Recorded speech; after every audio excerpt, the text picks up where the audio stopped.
Welcome to Tenor Tech, where I solve the problems you didn't even know you had.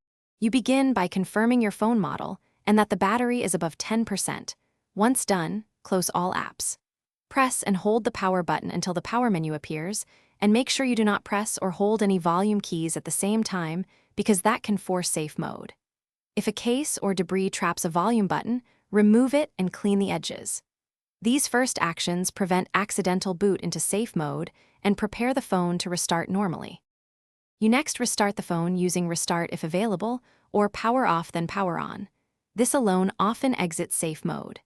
If safe mode returns, uninstall any apps you added just before the problem started because one can trigger protected boot.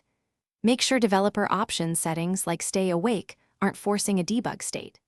You should also test the volume and power buttons by pressing them during a normal boot to confirm none are stuck or shorted, since hardware faults are a common cause.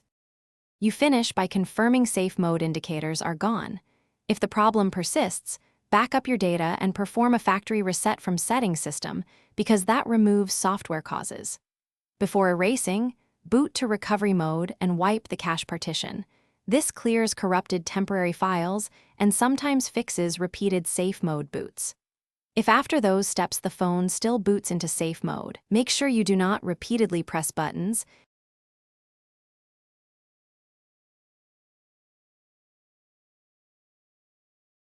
Thanks for watching. Subscribe to keep your life in tune.